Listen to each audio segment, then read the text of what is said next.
my sister-in-law, who was glued to her phone, and my husband immediately slapped me across the face. I instantly slammed the serving spoon down next to the pot of hot beef stew and, in an ice-cold voice, said, "If anyone in this house dares to lay a finger on me again, I will turn this place into a crime scene." I had been a daughter-in-law in this house for less than 2 days, but I already understood everything. Some marriages don't take years to reveal their true colors. It only takes one dinner, one look, one seemingly insignificant word to strip away the gloss of sweet promises, exposing them as nothing more than a thin layer of cheap guilt. That evening, the atmosphere of our wedding still lingered in the 3-story colonial house on a quiet street in a wealthy Chicago suburb. In the living room, the just married banners and congratulatory cards hadn't been taken down yet. The floral arrangements in the corners were beginning to wilt, but still gave off a faint, sweet scent. I was standing in the kitchen, holding a heavy Dutch oven filled with stew that I had just taken off the stove. Beads of sweat had formed on my forehead. The dining table was almost set. All that was left was to put out the plates and silverware. In the dining room, my husband David sat at the head of the table. To his right was his mother Linda, and to his left his younger sister, Tiffany. Tiffany sat with her legs pulled up onto her chair, her eyes glued to her iPhone. She had one AirPod in, watching some reality show or TikTok. Piercing, canned laughter from her phone occasionally echoed through the family dinner, grating on my ears and causing quiet irritation. The moment I placed the heavy pot on a trivet in the center of the table, David's cold, sharp voice rang out. "Allison, are you blind?" I froze and turned to him. David's face had darkened, his eyebrows drawn together as if I had committed some unspeakable crime. I asked, trying to keep my voice steady, "What is it, honey?" David pointed at Tiffany. "Can't you see Tiffany is sitting down? Can't you serve her a plate?" I followed his gaze. Tiffany was sitting right next to where I had placed the food. All she had to do was reach out her hand to serve herself. But she remained completely detached. Her thumbs scrolled across the screen as if nothing happening in the house concerned her in the slightest. I said slowly, "The pot is right next to Tiffany. I think she can serve herself." David slammed his spoon onto the table. The sharp smack made the air in the dining room freeze. "You think?" He twisted his lips into a sarcastic smirk. "You've been in this house for 2 days, and you're already arguing with me using 'I think'?"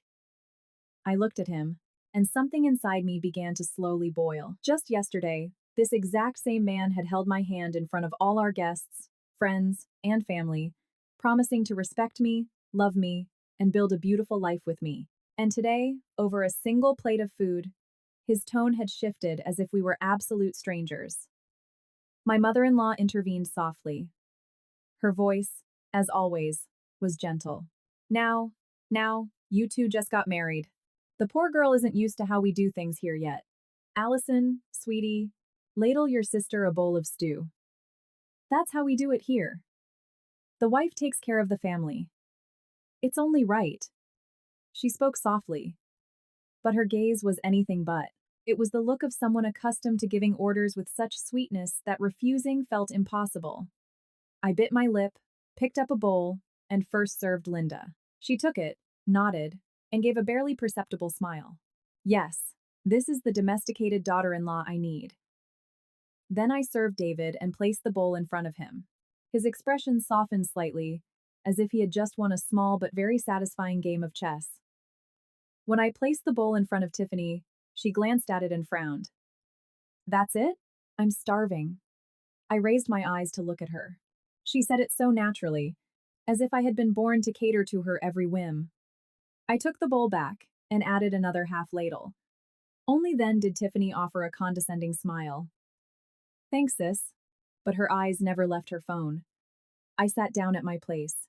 The food in front of me was still steaming, but a lump had suddenly formed in my throat.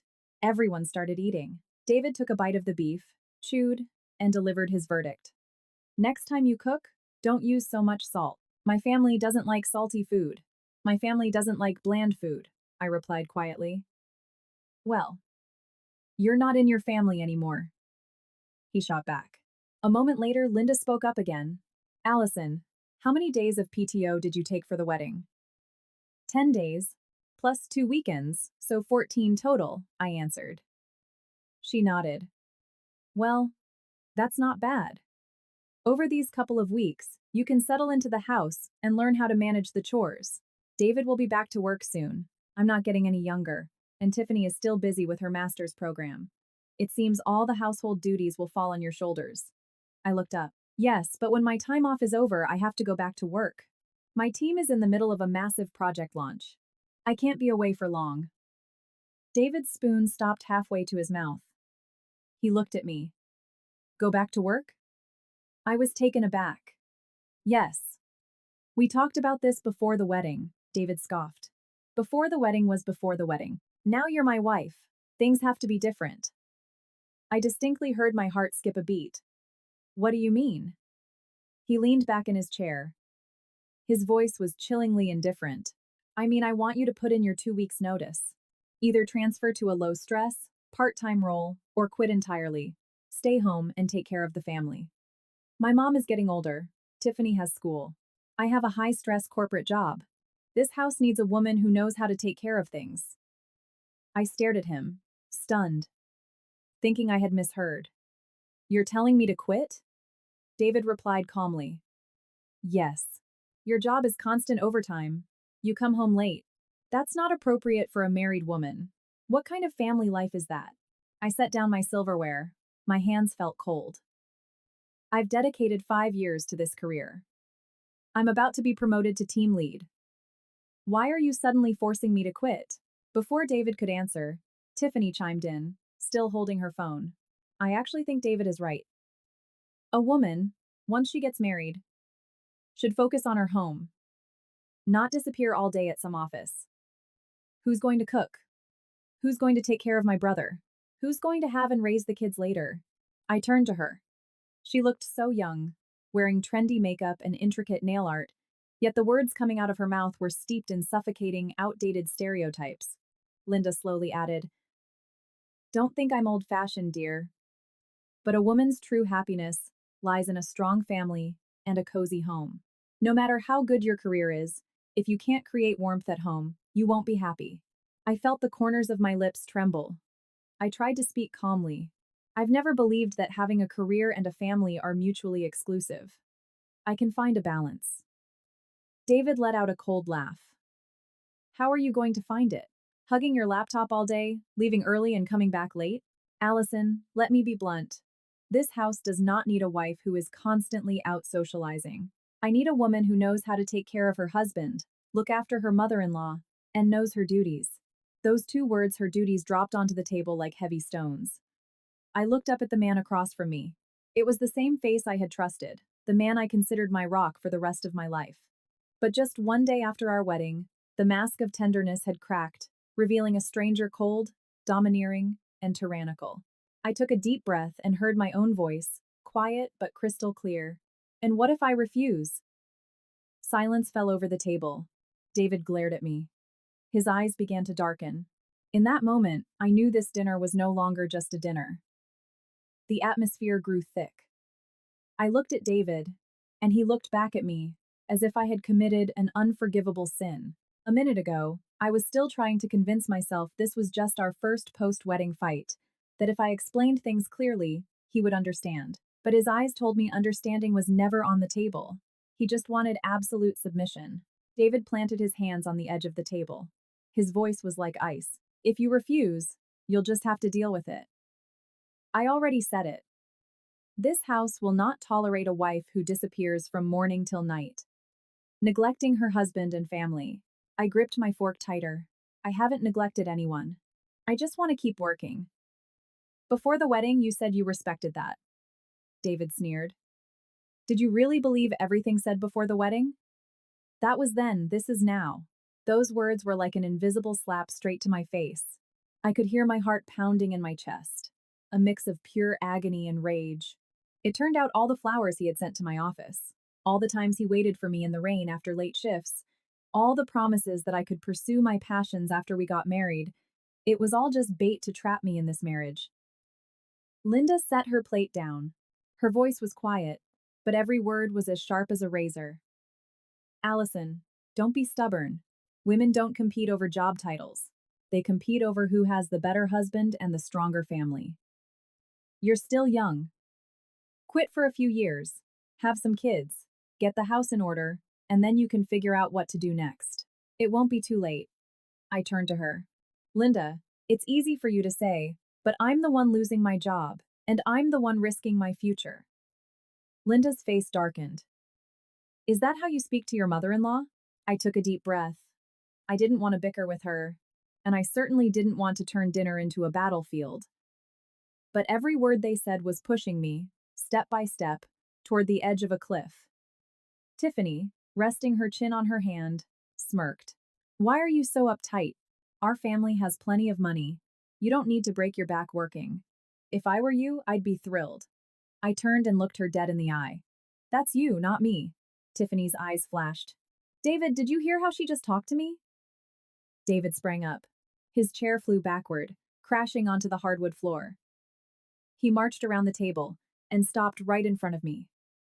His tall shadow loomed over me, suffocating. He hissed through clenched teeth, I'm telling you one last time. After your PTO, you are going into your office and handing in your resignation.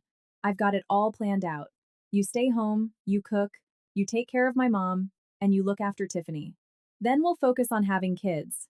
That is your job now. I tilted my head back and looked him straight in the eyes. And what about my life? David frowned. What did you say? I repeated it. Clearer this time. I asked, what about my life? I studied and worked for years, striving for something, only to turn into a maid in my own house after getting married? David's face twisted. I saw his jaw clench and his fists tighten. Linda hastily intervened. Quiet, quiet, kids, calm down. Allison, don't say things like that. What bride doesn't learn to manage a household when she gets married? I let out a dry laugh. For the first time since walking into this house, I no longer wanted to maintain the mask of politeness. Learning to manage a house is one thing. Being forced to quit my job and letting someone else decide my future is another. Linda. David leaned down close to my face. His voice was choked with rage. Don't get cocky. If you won't do this the easy way, don't blame me when we do it the hard way. I stood up.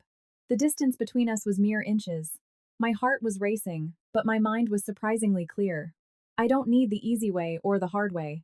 I need you to understand one thing. I am not someone whose life you can schedule however you please. Tiffany slammed her hand on the table. What an arrogant bitch. Day 2 of the marriage, and you're already talking back to your husband and his mother. Wow, didn't we get lucky with you? I turned to her. Lucky or not, we're about to find out.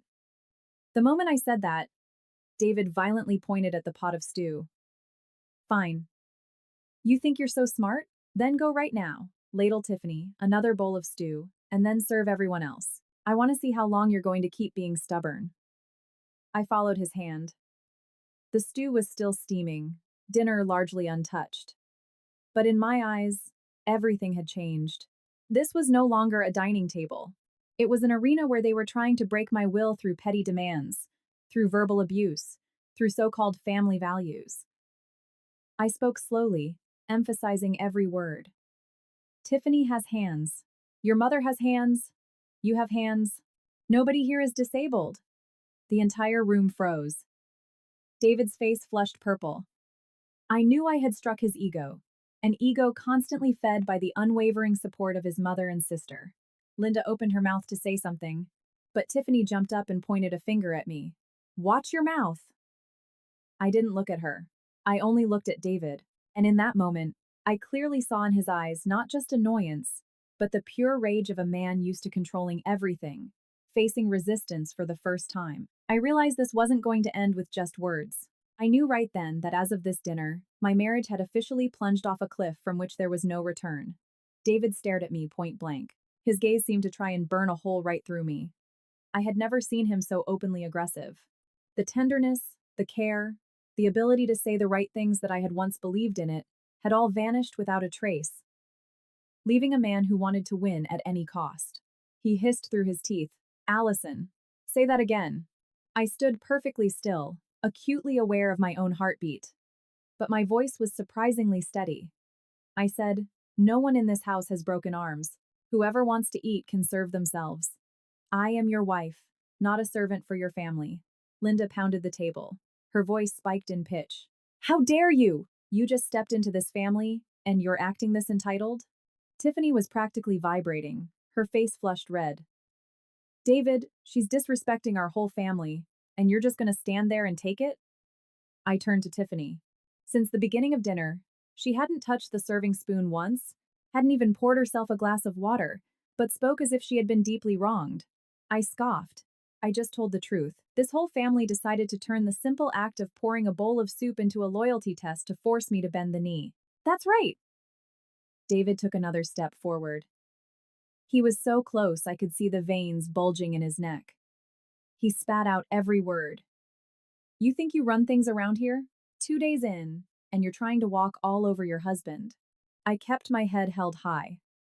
I'm not trying to walk over anyone. I'm just refusing to drop to my knees. The moment I said that, the room exploded. Tiffany pointed at me again.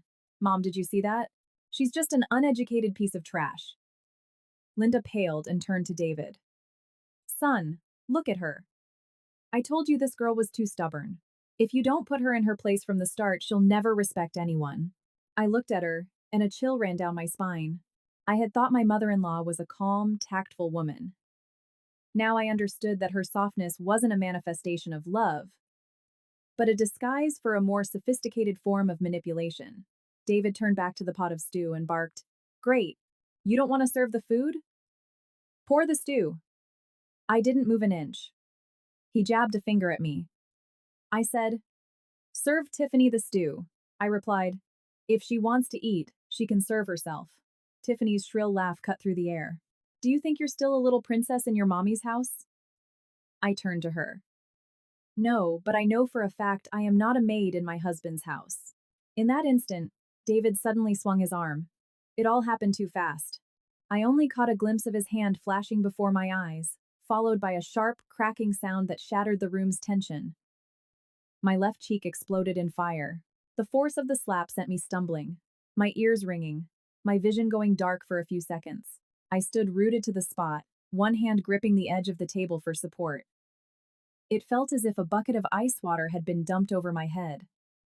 I couldn't believe it. The man who had held my hand yesterday in front of both our families had just struck me across the face, without a moment's hesitation, right in front of his mother and sister. David remained in the same stance, his chest heaving heavily. I'm telling you for the last time. Serve the stew. I slowly turned my face back to him. Half my face was burning. The pain was so intense it was numbing, but it hurt even more inside. Something definitively broke. There was no doubt left, no regrets, no desire to lie to myself anymore. This man didn't love me. This house hadn't accepted me. All they wanted was an obedient accessory who would serve, stay quiet, and endure.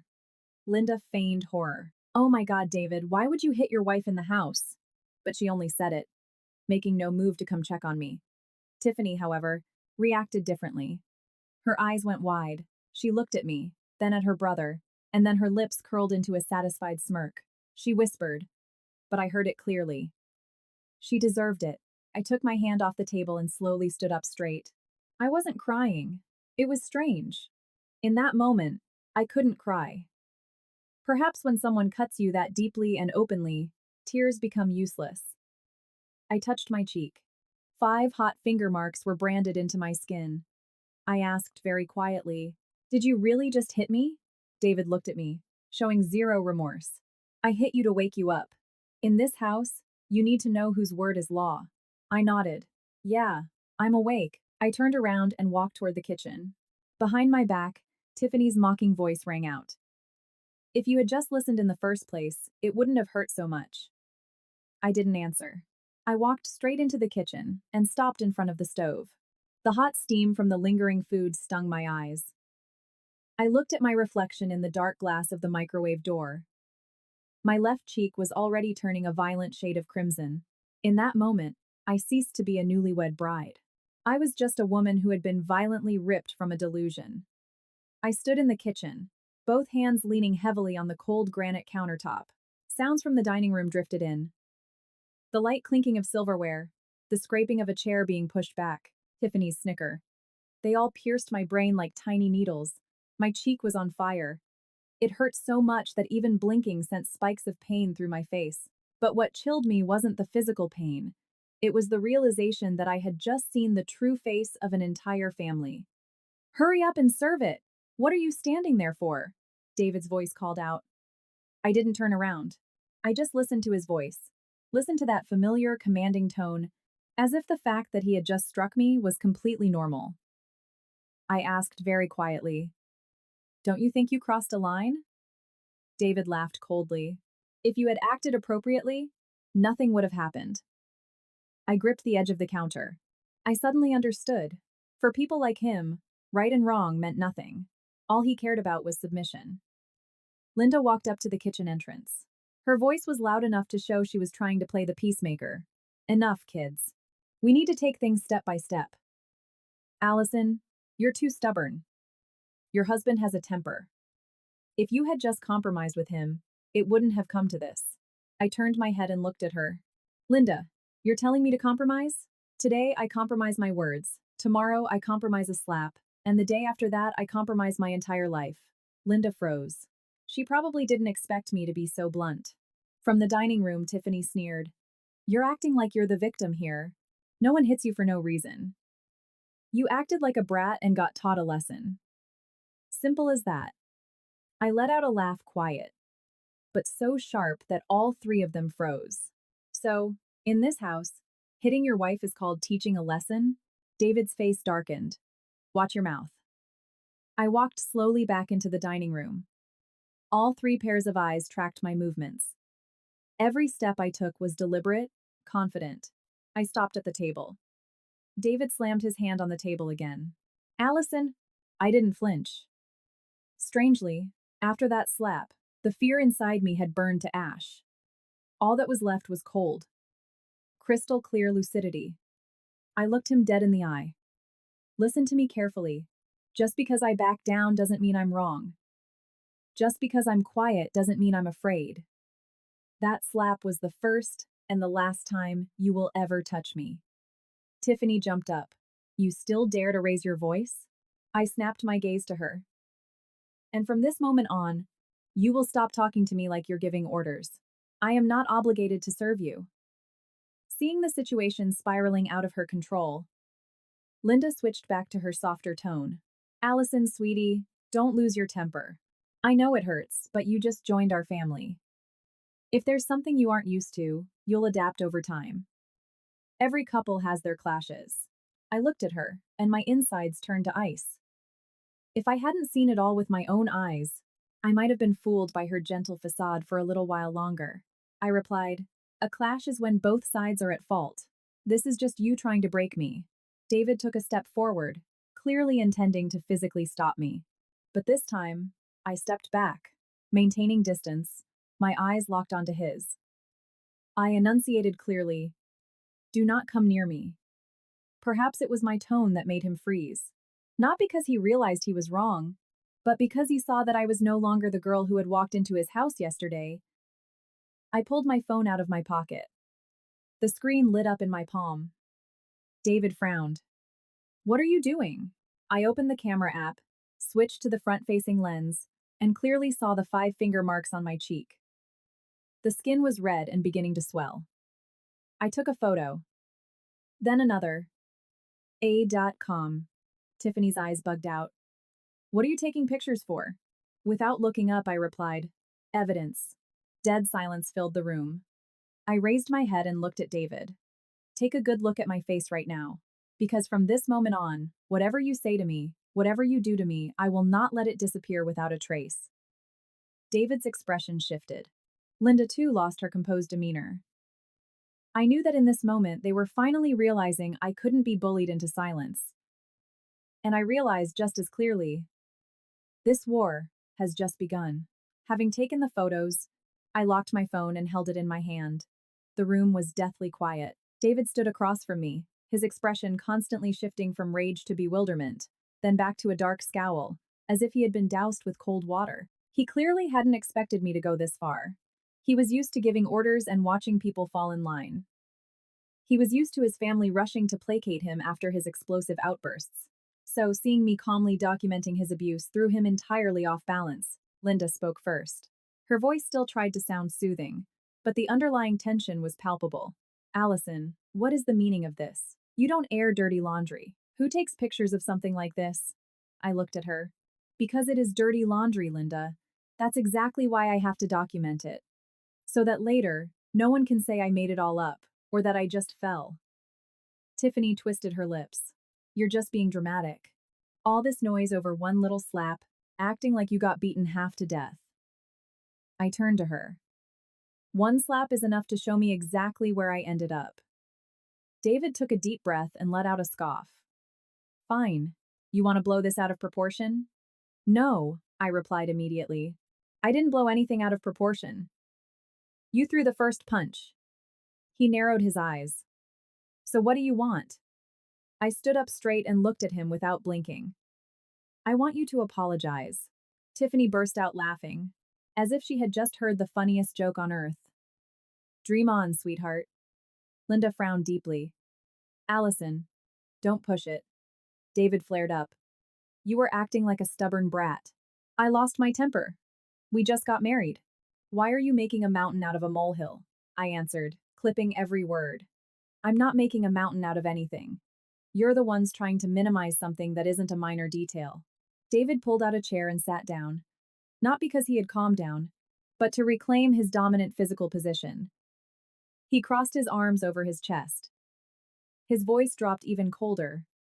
You want an apology? Fine. I froze for a second. Not because I believed him, but because I sensed the trap. And right on cue, he continued. But first, you admit you were wrong. Apologize to my mother. Apologize to Tiffany for your trashy behavior. And then promise you will never argue with your husband in front of the family again.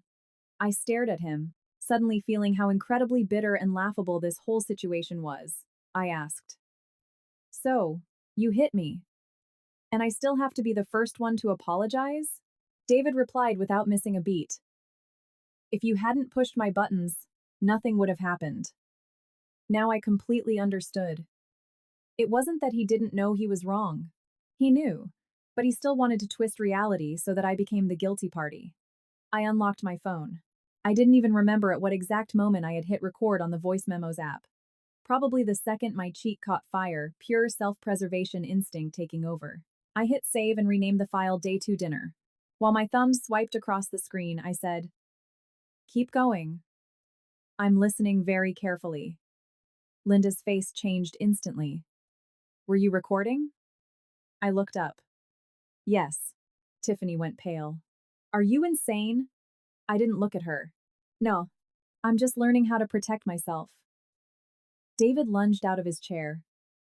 Delete that right now. I stood my ground. This time, I didn't back away. Never give me another order again. Our eyes met. I saw in his gaze not just anger, but the panicked confusion of a man who suddenly realized his prey was refusing to play the victim. Linda quickly stepped forward, trying to grab my arm, but I dodged her. She froze and lowered her voice to a harsh whisper. Allison, stop it. Trust me. You're only making it worse for yourself. We're a new family. If the neighbors or relatives find out, who do you think is going to be embarrassed first? I replied, If you were so afraid of being embarrassed, Linda, you would have stopped your son before he raised his hand. She was left speechless. Tiffany, panicking, turned to David. David, she's really going to keep it. What if she sends it to her parents? Hearing that, my blood ran entirely cold. It turned out their biggest fear wasn't that they had hurt me, but that their precious reputation would suffer. I pushed my chair in and slung my purse over my shoulder. I think I've had enough dinner. David blocked my path. Where do you think you're going? I looked at him. To my room. He growled. I didn't give you permission. I let out a short laugh, a sound that felt entirely foreign to me. To go to my own room, I need your permission now? Saying that, I sidestepped him. David reached out to grab my arm, but, seemingly remembering the recording, he hesitated for a fraction of a second. That fraction was all I needed to brush past him and head for the stairs. Behind me, Linda's hurried voice called out, Allison, wait, I wasn't finished. I didn't look back. I knew that if I stayed down there for even one more minute, I would either break down in tears or say something even more venomous. Right now, what I needed most wasn't to win an argument, but to calm down and figure out my next move. I marched up the stairs, gripping the strap of my purse so hard my knuckles turned white. Every step felt like I was wading through a mixture of humiliation and profound clarity. I didn't cry, at least, not until the bedroom door clicked shut behind me, cutting me off from the shouting, the clinking dishes, and the heavy breathing downstairs. Only then did my knees buckle. I leaned my back against the door and slowly slid down onto the cold hardwood floor. The room still held the atmosphere of our wedding night. The expensive bridal bedding hadn't been changed yet. The cards on the dresser were glaringly bright. The boxes of wedding gifts sat in the corner. My bridal bouquet rested on the vanity. All of it felt like a sick joke. Just yesterday, I thought this room would be the start of a new life. Today, it had become a bunker I had to flee to just to catch my breath. I pulled out my phone and opened the front camera again. My left cheek was more swollen and red than before. The 5-finger mark stood out vividly on my skin. A cruel reminder that this wasn't a nightmare, it was reality. I took a few more photos from different angles with better lighting and moved them into a secure, hidden folder. Then I opened the voice memo and skimmed through it. David's voice, Linda's voice, Tiffany's voice. Every word was crystal clear. I backed it all up to my cloud storage, then sent a copy to Valerie, my best friend. My text was short. Are you free? I have a serious problem. Valerie didn't reply immediately. I figured she was probably still wrapping up at her office. I locked the screen, tilted my head back against the door, and tried to organize my thoughts. First, secure the evidence. Second, keep my job at all costs. Third, under no circumstances allow them to isolate me in this house. Just as I thought that, my phone buzzed. It wasn't Valerie. It was an iMessage from my boss, Andrew Henderson. My heart skipped a beat. The message was brief.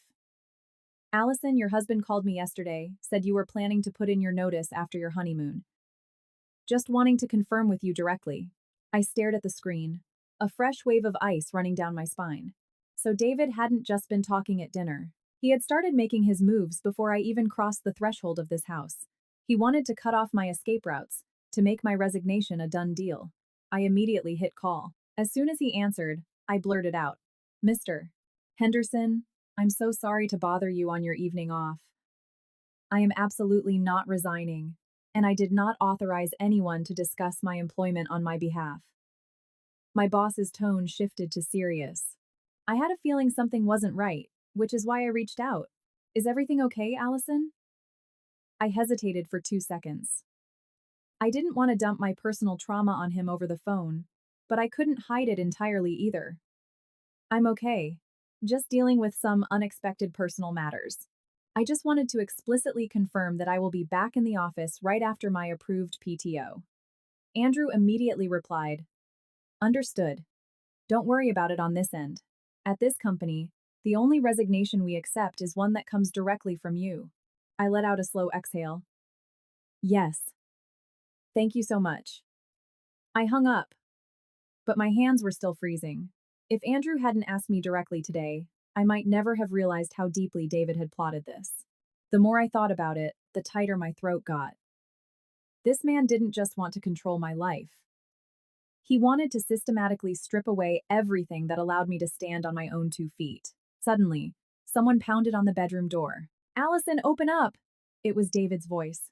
I stayed perfectly still on the floor. He pounded harder. I said, Open the door. I still didn't answer. A moment later, Linda's voice joined in softer, but no less persistent. Allison, honey, open the door. We need to talk. Whatever happens between a husband and wife needs to be resolved behind closed doors. Let's not escalate this. I stared at the wood paneling. My throat parched. I knew that if I opened that door now, they wouldn't give me a second to think. They would force me to talk, force me to admit fault, force me to compromise. And once I compromised this time, I would be compromising for the rest of my life. I stood up, walked close to the door, but didn't unlock it. I spoke loud enough to be heard outside. I don't want to talk right now. When I'm ready, I'll let you know. Outside, there was a beat of silence, and then David growled, Stop acting like a brat. I closed my eyes. My hand rested on the deadbolt, but my voice, when I spoke again, was incredibly calm. If you keep banging on this door, I'll start recording again. Dead silence fell on the other side of the door, lasting for several long seconds. Then I heard David's heavy footsteps stomping away. Soon after, I heard Linda coaxing him down the hall. From downstairs, Tiffany's irritated whining drifted up. The room was quiet again. I sat on the edge of the bed and looked at my large suitcase in the corner. Half the clothes inside hadn't even been unpacked yet from the wedding weekend.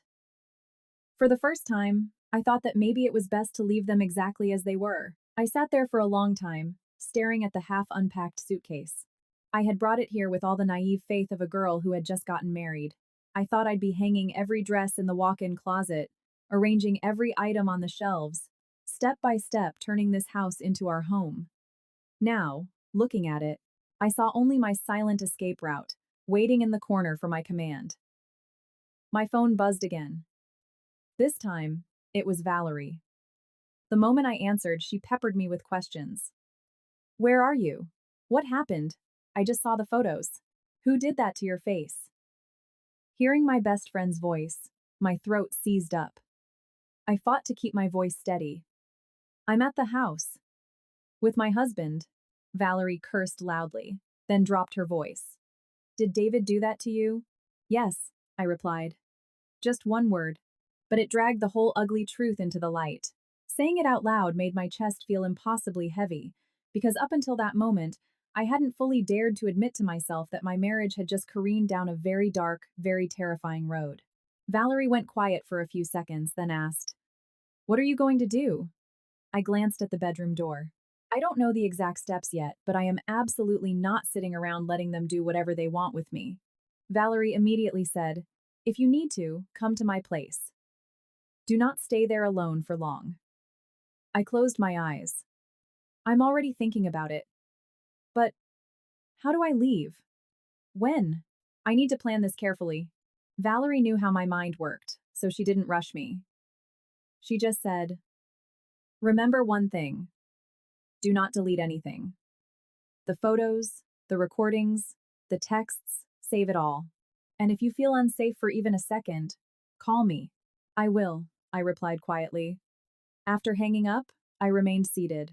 Valerie's words, Do not stay there alone for long, echoed in my mind. I turned to the closet. On one side hung my clothes, neatly arranged. On the other, David's. Just a day ago, while hanging up my dresses, I had felt such profound peace. I thought I was opening a new chapter, not expecting it to start with a slap to the face and unhinged demands. I stood up, opened the drawer of the vanity, and pulled out a small fireproof folder I had brought from my apartment. It held my birth certificate, passport, social security card, my bank info, my employment contract, and a few other vital documents. Thankfully, I had always been meticulous and liked to keep my important papers on hand. I checked everything sequentially and carefully tucked them back into the folder. As I did this, I felt my mind clearing. I opened my banking app, checked my checking account, savings account, my 401k, my brokerage, everything was secure. I immediately changed the passwords to my online banking, my personal email, updated my phone's passcode, and double-checked that two-factor authentication was on. Having done all that, the weight on my chest lightened slightly. Downstairs, noises started up again. It sounded like they had finished dinner. The scraping of chairs, the running water in the sink, and then Tiffany shouting, Mom, can you bring David some ice or something? Ice? I scoffed. David had slapped me, but he was the one the whole family was rallying around to comfort. Meanwhile, my face was throbbing, and all evening, not a single one of them had even asked if I was okay. I sat back on the bed, pulled up the voice memo, and listened to it from start to finish. Every time I heard David's voice, I felt another layer of illusion peeling away. I used to think marriage was a partnership where two people supported each other through hardship. It turned out that, to him, marriage was simply a license to own a woman. I had just reached the part of the recording where Tiffany sneered. She deserved it when my phone chimed with a text from my mom. Honey, FaceTime us tonight. Your dad keeps asking what they're feeding you over there. I stared at the words, my heart clenching tight. If my mom saw my face, she would know instantly. I didn't want my parents to find out right this second. Not because I was protecting my in-laws, but because I needed a solid exit strategy before I dropped the bomb. If my parents panicked and stormed over here, things could escalate dangerously. I texted back. Mom, I'm exhausted tonight. Let's FaceTime tomorrow. My mom replied almost instantly. Okay, get some rest, sweetie. If anything happens, you tell me right away. I looked at the text, and my eyes stung. Throughout that entire dinner from hell, I had held it together, feeling so hardened that I thought I had run out of emotions. But just one simple sentence of care from my mother made the bridge of my nose burn. I tilted my head back, taking a deep breath, forcing the tears back down. Now was not the time for weakness. If I wanted to walk out of here with my dignity intact, I had to be smarter and colder than all three of them combined. Suddenly, I heard very soft footsteps out in the hallway. Not David's heavy tread, and not Linda's deliberate walk. I held my breath and listened. Then, a voice quiet, but dripping with venom hissed right outside my door. Think you're hot shit, huh? It was Tiffany. I sat perfectly still, not making a sound. She stood there for a few more seconds, then added, just wait. In this house, bitches like you get fixed real quick. Her footsteps retreated toward the stairs. I stared at the locked door, my blood turning to ice. They hadn't spent a single second reflecting on their actions. They were only obsessing over how to make me submit, which meant I had to be absolutely ruthless. I reached out, grabbed the handle of my suitcase, pulled it right up to the edge of the bed, and unzipped it. The painfully familiar scent of my laundry detergent drifted up. Just yesterday, my own hands had folded every piece of clothing I brought here, carefully sorting out what to wear at home, what for the office, what for visiting relatives. Back then, I thought I was packing for my future. Now, I was packing my escape. I didn't unpack the rest. Instead, I repacked efficiently. I grabbed exactly what I needed. Several sets of professional work clothes, one comfortable outfit for moving quickly, my folder of documents, my phone charger, my basic makeup bag, my prescriptions. With every item I tossed into the bag, my mind grew sharper. I knew clearly now. Once I decided to walk out that door, I couldn't let sentimentality drag me back in. My phone buzzed. A text from David. Open the door. I stared at the screen for a few seconds, then locked the phone without replying. Less than a minute later, another text. Don't push it, Allison. Let's talk like adults. I smirked. He hit me. He called my boss to sabotage my career. His whole family cornered me like a pack of wolves. And now I was the one pushing it? In their eyes, my mere existence as someone with boundaries was an offense. I didn't respond. I opened the Notes app and started bulleting a to-do list. Back up all evidence. Do not let them trigger an emotional reaction. Leave at the first safe opportunity tomorrow morning. Coordinate with Valerie. Find a divorce lawyer immediately. After typing it, I read over the lines and hit save. I had to treat this like a critical corporate project, refusing to let grief ruin my execution. Because in this fight, if I showed even an ounce of hesitation, they would exploit it to crush me. There was a knock on the door again. This time, it was Linda. Allison, sweetie, I brought you some ice and Tylenol. I glared at the door, a bitter taste in my mouth. If she actually cared, she would have physically stopped her son before he swung. The ice was just to show she wasn't the bad guy, giving her leverage later to say she tried to care for me. I called out through the wood, I don't need it. Thank you. Linda paused for a moment, then continued. Regardless of what happened, you're our daughter-in-law now. Whatever it is, let's just talk calmly. I know you're shocked, but a married woman needs to learn how to compromise a little to keep the peace in the home. I closed my eyes, gripping my phone tightly. Compromise. Always compromise.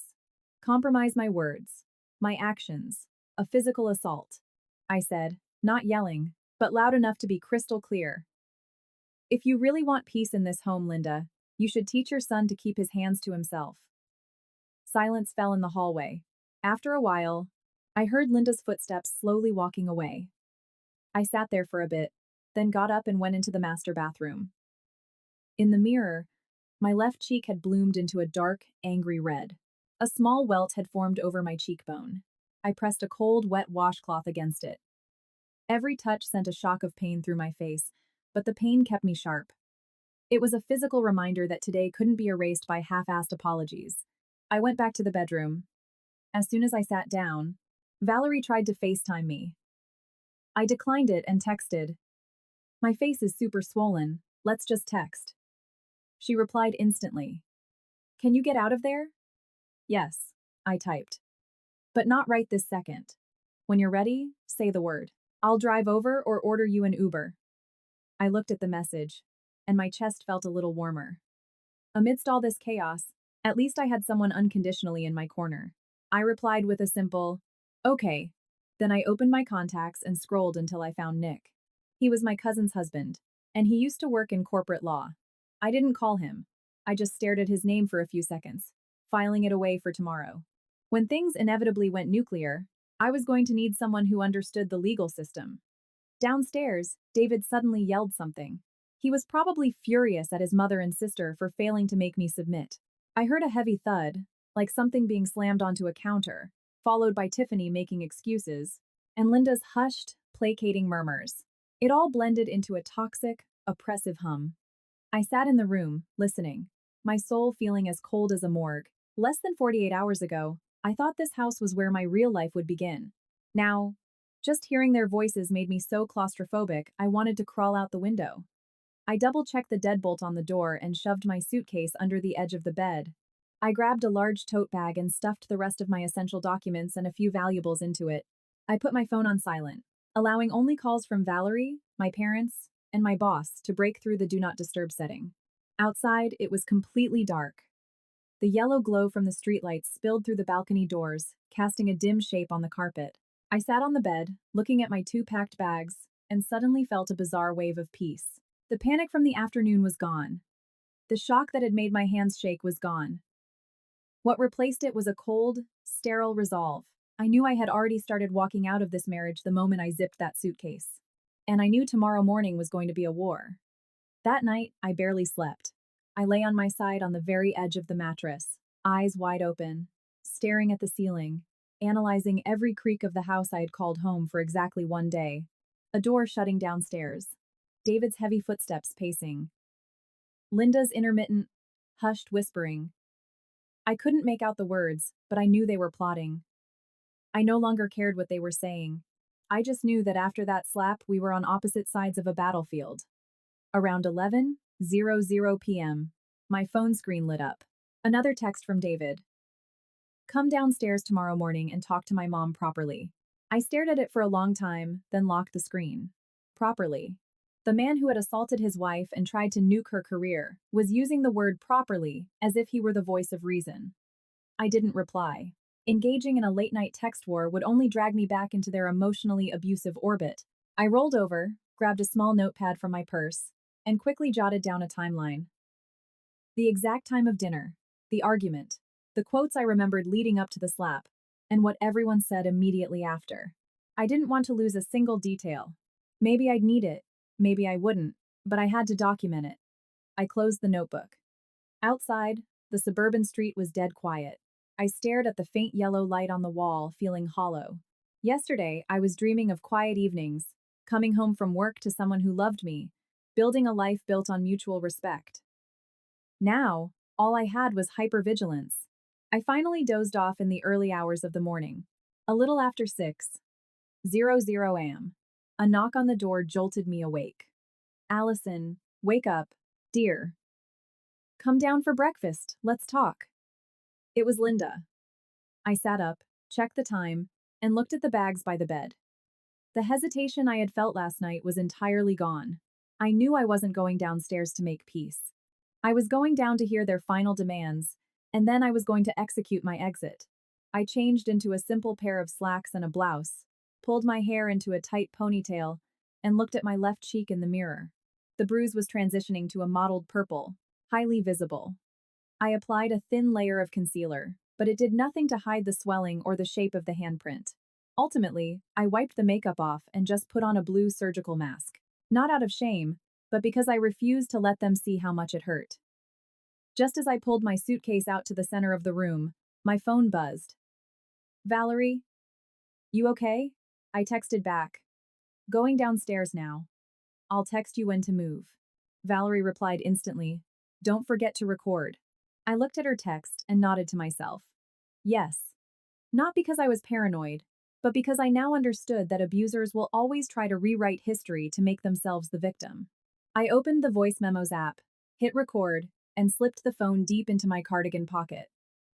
I unlocked the bedroom door. The second-floor hallway was empty. From downstairs, the smell of fresh coffee, bacon, and eggs drifted up. I quietly parked my suitcase just out of sight near the top of the stairs, then walked down. As soon as I stepped into the open-concept kitchen, I saw Linda sitting rigidly at the island. Tiffany was slouching on a bar stool opposite her, not even trying to hide her glare. David was sitting at the formal dining table in the next room. The side of his face was slightly red from where he had apparently slept terribly, making him look simultaneously angry and pathetic. No one offered me coffee. No one asked me to sit. They just stared at me, waiting to see how far I was willing to grovel. Linda spoke first. Her voice was slow, measured, and authoritative. Sit. I'm only going to say this once. So we are all on the same page. I pulled out a chair across from David and sat down, keeping my back perfectly straight, my hands folded in my lap. I'm listening, Linda. She looked me up and down, her eyes darting to the mask on my face, before saying, regarding yesterday's incident, I'm not taking sides, but a wife needs to know her place and respect her elders. You just joined this family, and you're already arguing with your husband, your sister-in-law, and even me. That is unacceptable. I said nothing. She continued. To be completely honest, if you want to stay in this house and have a peaceful life, the very first thing you need to do is apologize. I looked up. I knew this talk was just going to be a kangaroo court dressed up as a family meeting. I looked straight at Linda, feeling remarkably calm. I guess when you push someone past their absolute limit, the rage burns out, leaving behind cold, hard logic. I asked, who exactly am I supposed to apologize to? Linda fired back as if she had rehearsed it. First, to your husband. No matter what happens, you have no right to argue with him at the dinner table. Second, apologize to me and Tiffany for your disrespectful attitude. A wife behaving like that is intolerable. I nodded slowly and turned my gaze to David. He sat motionless, his chin tilted up, looking like an emperor awaiting a peasant's surrender. There was not an ounce of remorse in his eyes. I asked, and what about the slap yesterday? David sneered. You're still hung up on that? I replied, why wouldn't I be? You struck me across the face in front of your mother and sister. I think that deserves to be discussed. Tiffany immediately chimed in. Oh my God, get over it! My brother lost his temper. It happens to everyone. You're the one who turned the whole house upside down. I turned to her. A grown man lost his temper and hit his wife. And to you? That's just it happens? Tiffany stuttered for a second, then raised her chin. Stop twisting my words. Seeing the tension rising again, Linda jumped in. Enough.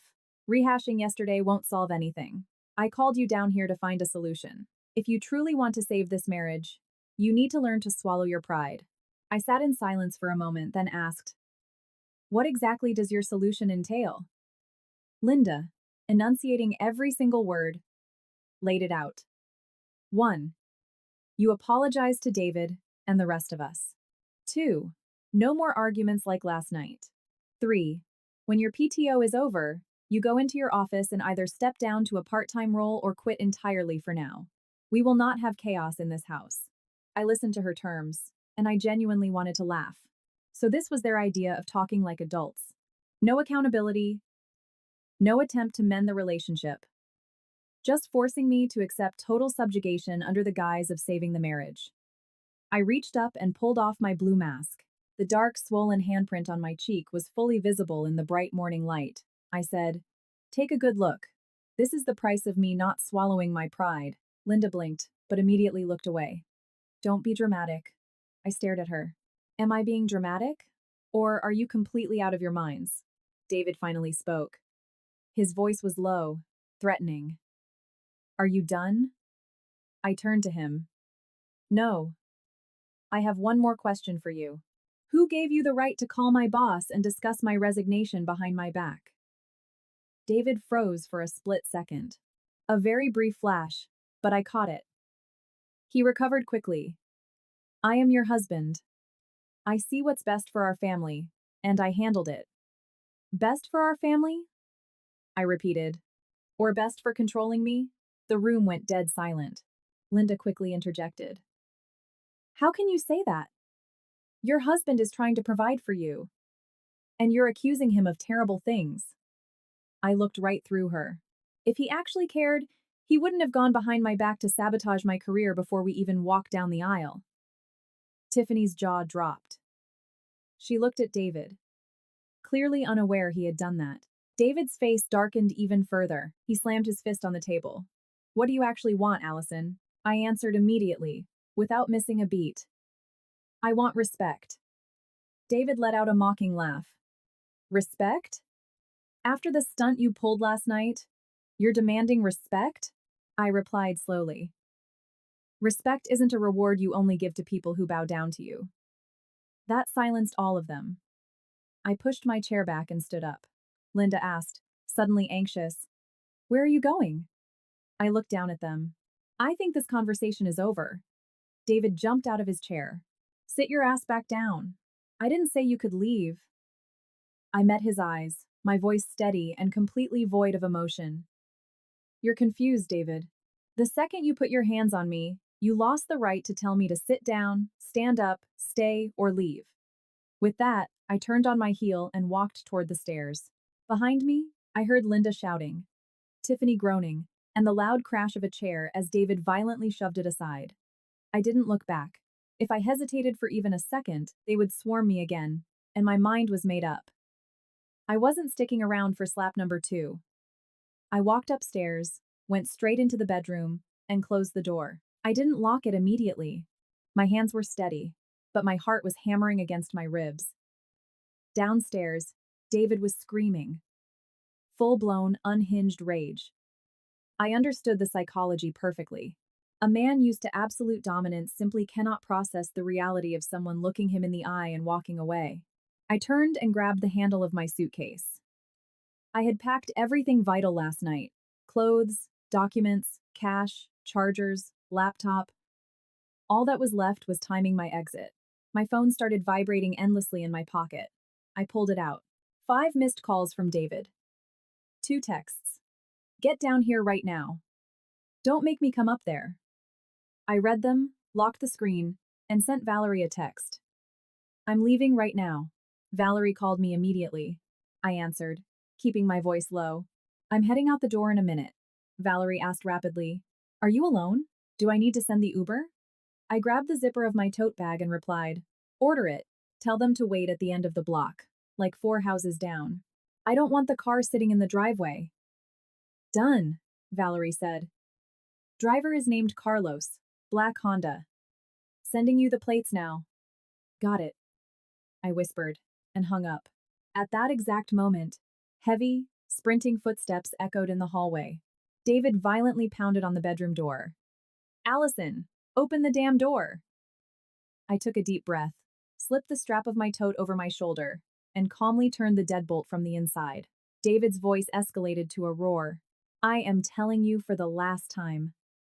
Open this door so we can talk. I stood perfectly still in the middle of the room. Linda's voice joined in. Frantic. Allison, don't make a scene. Let's just talk. I stared at the door, devoid of any doubt. Over the past 24 hours, I had heard talk calmly, don't make a scene, and compromise more times than I could count. But those words were never used to stop the man who hit me. They were only used to muzzle the victim. I called out through the door. I'm leaving. Silence fell on the other side for one heartbeat. Then David roared. You wouldn't dare. Watch me, I replied. The pounding on the door grew frantic. The wood rattled in its frame. I took a step back, subconsciously clutching my bag. David hissed through the wood. If you walk out of this house, you are never coming back. I smiled a dark, humorless smile. Don't worry, I wasn't planning on it. That was pouring gasoline on a fire. I heard him scream a string of curses, followed by Tiffany's shrill voice. David, she's bluffing. If she wants to act like trash and leave, let her. Linda panicked. Kids, stop it. The neighbors are going to hear. I checked my phone. The Uber was arriving in 1 minute. I checked the time, then looked at the bedroom window. We were on the second floor. The balcony faced the backyard.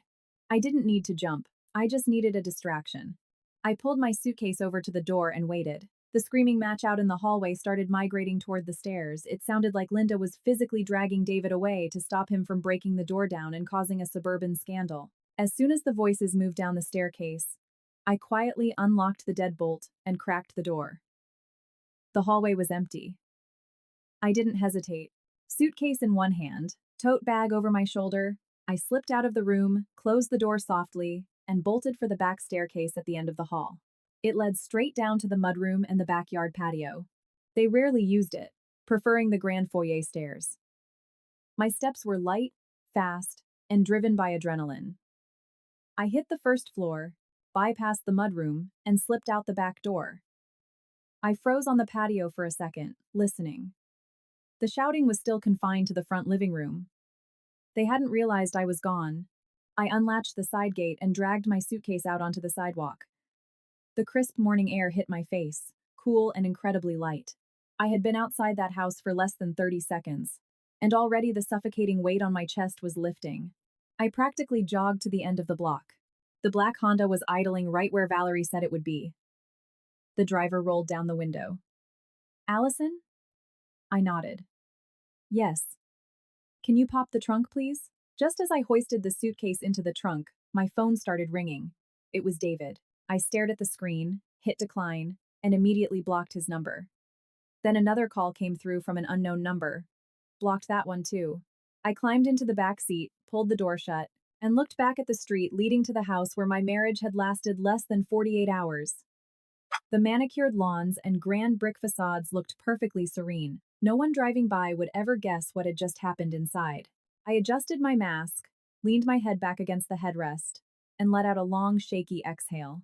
The car pulled away. I knew that from this moment on, I was no longer the brand new daughter-in-law of the wealthy local family. I was just me, a woman pulling herself out of the biggest mistake of her life. The Uber merged onto the highway, heading toward the city. I sat in the back, my hands still ice cold despite the bright morning sun glaring through the windows. The phone in my pocket vibrated relentlessly. Even though I had blocked David, unknown numbers kept popping up. I didn't have to guess who they were. That family wouldn't let me go easily. Not because they loved me, but because their egos couldn't handle someone escaping their control. I cracked the window. The rush of highway wind flooded the cabin, carrying the smell of exhaust and asphalt. It was the most beautiful thing I had ever breathed in.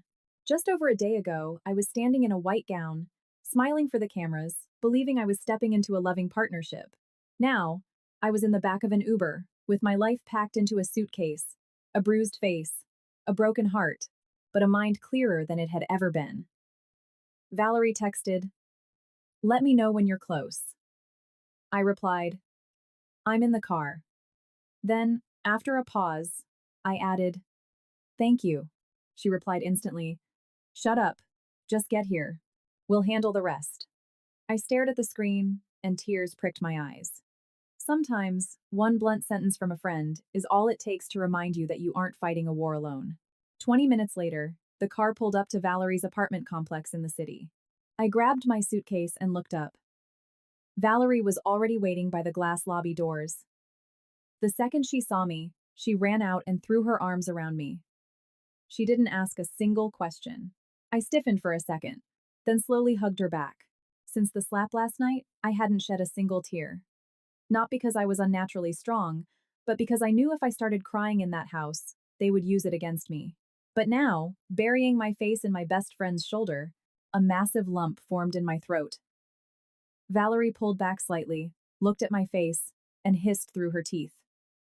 "Did he do that?" I nodded. Her eyes flashed with pure, unadulterated fury. "That piece of shit. Let's go upstairs," I whispered. Valerie's apartment was small but incredibly cozy. The second I walked in, it felt like 100-pound weight fell off my shoulders. Valerie rolled my suitcase into the spare bedroom. "You stay here as long as you need." I sat on the edge of the guest bed, looking at the bright room, the clean sheets, the little desk by the window, and finally let the tension drain from my muscles. I really got out.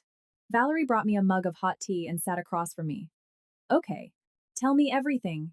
I took a sip and started talking. I told her about the dinner, the demands to serve Tiffany, David trying to force me to quit my job, the discovery of his call to my boss, and the slap in front of his mother and sister. I told her how Linda used her sweet voice to demand an apology, how David tried to break my door down, and how they sat at the breakfast table expecting me to bow down like a disciplined dog. Valerie listened without interrupting, her hands clenching tighter and tighter around her own mug. When I finished, I pulled out my phone and showed her the photos, played the audio recording, and showed her the texts from Andrew, my boss. Valerie reviewed it all, then looked up. Are you going to file for divorce? I didn't answer immediately. I looked out the window, where the sun was casting a long, bright beam across the floor. 36 hours ago, I was a bride. Now, I was contemplating the word divorce. It was a bitter pill, but strangely, I felt no hesitation. Yes, I said. I am never going back there. Valerie nodded firmly. Good. Do not go back. But we have to do this by the book. You have evidence, now we need a lawyer. I remembered the name I had looked at last night. I agree. I'm going to call Nick first to get the lay of the land, and then I'll find a shark. What about your parents? Valerie asked. Do they know? I shook my head. No. I was too scared to tell them while I was trapped in that house. I was terrified my dad would drive over there with a baseball bat, and things would escalate into police involvement while I was still under their roof. Valerie sighed. You have to tell them, Al. But maybe wait until tonight when you've decompressed. Right now, your priority is to rest and eat something. We'll organize the war room tonight. I nodded. I desperately needed to recalibrate, not to mourn a dead marriage, but to ensure every single step I took next was flawless. My phone vibrated on the table. Another unknown number. I stared at it for a second, then hit decline. A few seconds later, an iMessage popped up. Allison, you played yourself. If you had the nerve to walk out, don't come crying when our family ruins you. You aren't walking away from this cleanly. It was Tiffany. I read it and actually smiled. Even now, they thought threats were the way to bring me to heel. I took a screenshot, moved it to the evidence folder, and blocked the number. Valerie looked at me. Who was it? The ex-sister-in-law, I replied. Saying the word ex gave me the first genuine surge of energy I'd felt in days. But I also knew walking out the door was only step one. There was a legal battle coming, and that family wasn't going to go down quietly. That afternoon, after eating a bowl of pasta Valerie threw together, I sat at the small desk by the window. I laid out my phone, a legal pad, and my documents, organizing everything to build my timeline. The more I laid it out, the clearer the picture became. The events of the last 2 days felt chaotic when I was living them, but on paper, they formed a highly calculated chain of abuse and control. From David calling my boss in secret, to the wedding, to the immediate demand I quit my career, to using the first family dinner as a loyalty test, to the physical violence, and the orchestrated family gaslighting, none of it was a mistake. I had simply fallen for a beautiful facade. Valerie sat across from me, helping me draft the chronological timeline. Do you have your marriage certificate yet? She asked. I have the certified copy in my folder, I said. Perfect, she said. ID, employment contract, bank statements, texts, audio, injury photos. Group it all. The more anal retentive we are, the better. I pulled out my folder and started stacking the documents. Looking at the pile, I suddenly remembered the night before my wedding. My mom was sitting on my bed, holding my hands, saying, Allison, when you enter a marriage, never forget to protect yourself. I had laughed it off, telling her she watched too much true crime. Sitting here now, I realized you only truly understand your mother's warnings when you're bleeding. I picked up my phone, scrolled to my contacts, and dialed Nick. It rang a few times before he answered. Nick, hey, it's Allison. Your cousin's wife. He sounded surprised. Oh, hey, Allison. Congratulations. What's up? I locked eyes with Valerie and cut straight to the chase. I need legal advice regarding a marriage and the annulment or divorce process. It's an emergency. Nick went silent for a beat. If it's an emergency, give me the bullet points. I gave him the sterile, factual version. Married 2 days ago. Physically assaulted by husband. Financial and career coercion. I had fled the marital home, and I had hard evidence of everything. When I finished, Nick's Family Guy tone was gone. He was entirely in lawyer mode. Okay. Step 1. You need to go to urgent care or the ER immediately and get that contusion medically documented. Tell them exactly who did it. Step 2. Back up all original files. Do not trim or edit the audio.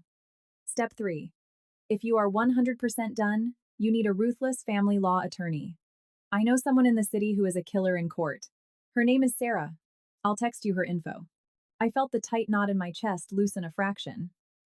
Thank you, Nick. Seriously. And Allison, Nick added, from this second forward, if his family contacts you with threats, document it. Do not meet your husband alone. Public places or with representation only. Understood, I said. I hung up, and Valerie raised her eyebrows. Well? He's sending me a shark's number, I said. Valerie exhaled heavily. Thank God. Right then my phone rang again. Mom. I stared at the screen, my hands suddenly feeling like lead. I knew I had to tell them. But the moment the time came, my chest seized up. Valerie reached over and tapped the table. Answer it, Al. You can't hide in a bunker forever. I swiped to accept. Hey, Mom. Allison, where are you? She asked immediately. I called earlier. You didn't answer. You sound weird. I bit my lip. All the carefully rehearsed speeches evaporated. All I could manage was, Mom, I'm at Valerie's. The line went dead quiet. Valerie's? Why aren't you at David's house? I squeezed my eyes shut. Mom, I need to tell you what happened. I told her everything. I didn't sugarcoat it, I didn't downplay it, and I didn't exaggerate. At first, my mom was deathly silent. But when I got to the part where David struck me across the face at the dinner table, I heard her let out a sharp gasp. In the background, my dad's booming voice suddenly cut through. He hit her?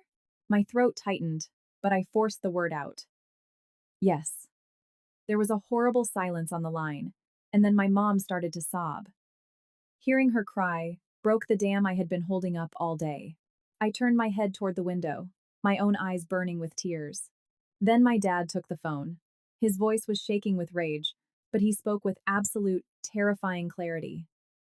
Allison, do not be afraid. Your mother and I are getting in the car right now. Panic spiked in my chest. Dad, no.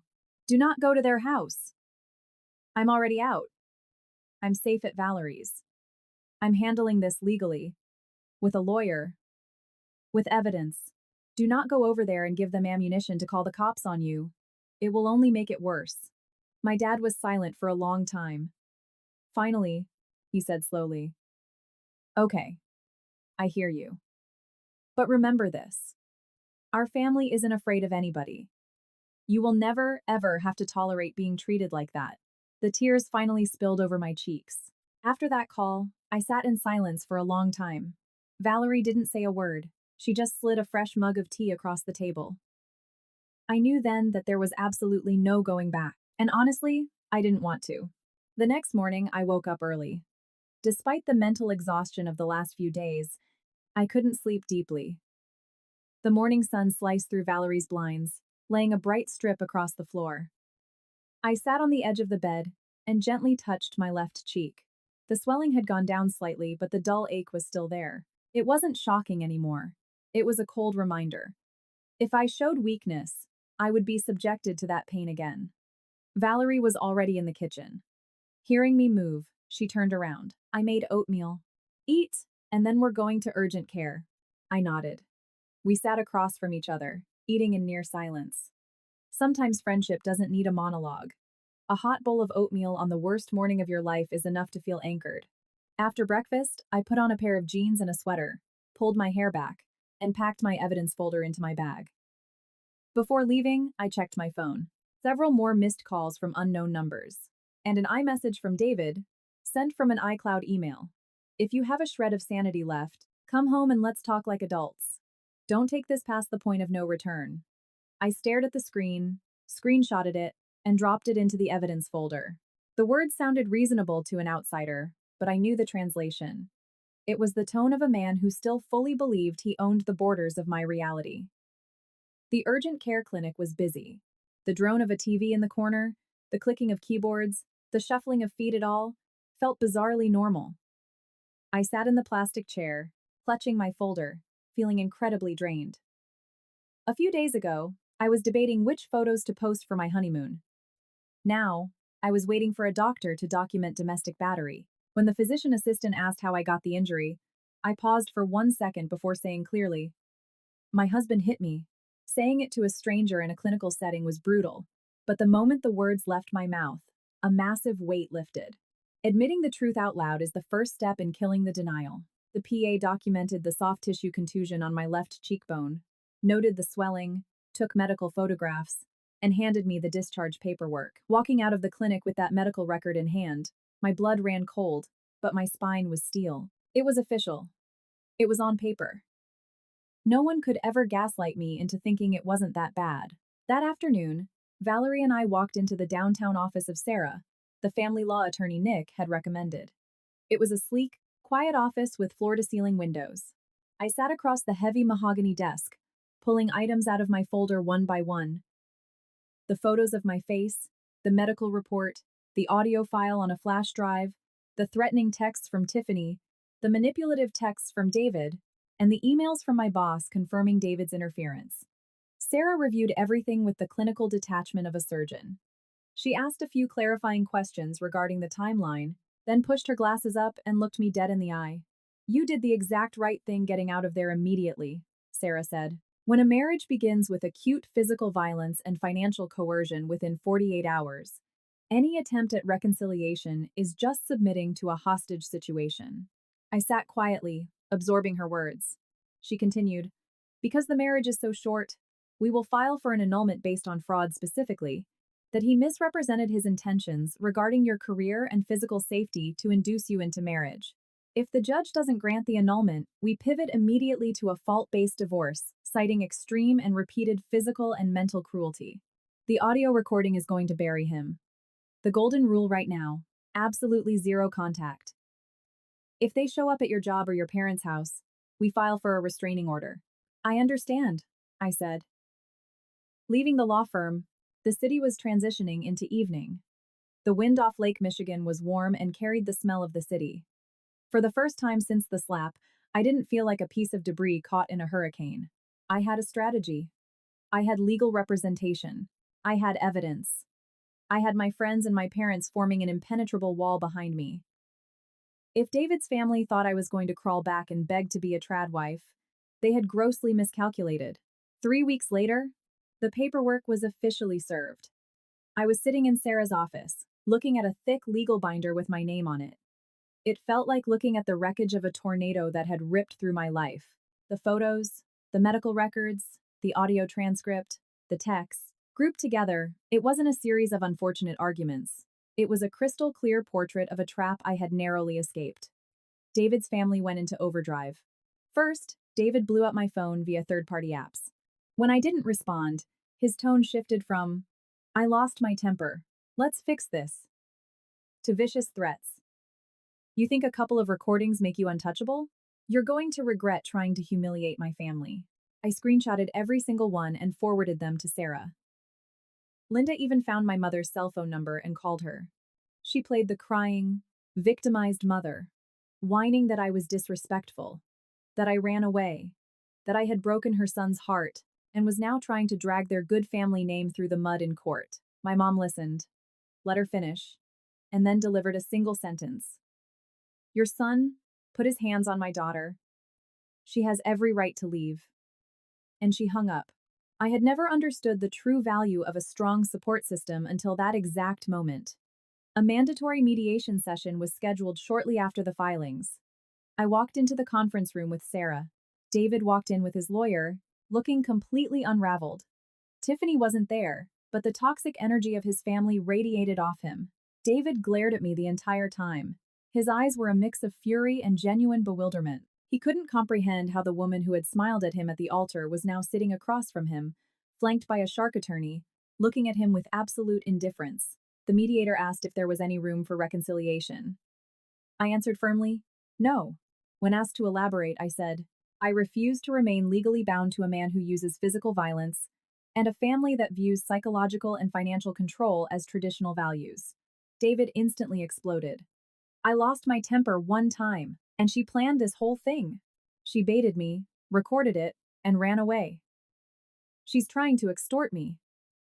I looked at him, and for the first time, I didn't feel pain. I felt pity. It was actually pathetic. I asked, if I hadn't recorded it, David, would you be sitting here today admitting you hit me? He opened his mouth, but no words came out. Sarah calmly reached forward and tapped her laptop. The audio file from that dinner played loudly in the quiet conference room. I'm telling you for the last time. Serve the stew. The sharp, unmistakable crack of the slap. Tiffany's voice. She deserved it. Linda's voice. A married woman needs to learn how to compromise. Every word dropped into the silence of the room like a guillotine, severing the last desperate threads of their lies. David's lawyer closed his folder and rubbed his temples. He knew it was over. After that, the legal process moved swiftly. They stopped trying to intimidate me and just tried to stall the paperwork, but Sarah ruthlessly pushed it through. I didn't rush my healing. I went back to work. Andrew, my boss, kept his word and ensured my promotion went through, keeping my professional life entirely insulated from the drama. Valerie kept her spare room open for me until I was ready to move. My parents called every day not to pry, but just to make sure I was eating and taking care of myself. A few months later, the annulment was finalized. I walked out of the downtown courthouse, holding the signed decree in my hand. I looked up at the crisp blue Chicago sky. The wind ruffled my hair. The bruise on my cheek had faded months ago, but I knew I had walked away with something far more permanent than a scar. I had saved myself. I didn't save the marriage, but I saved my life from being crushed beneath it. I eventually threw myself into my new role as team lead and leased a beautiful little apartment close to the office. I spent my weekends visiting my parents, grabbing brunch with Valerie, and slowly relearning how to live without constantly looking over my shoulder. I no longer believed in fairy tale promises spoken at altars. But I hadn't lost faith in myself just because of one catastrophic mistake. I learned the hardest lesson of all. A woman can love with her whole heart, but she must always keep an exit strategy, a clear mind, and an unbreakable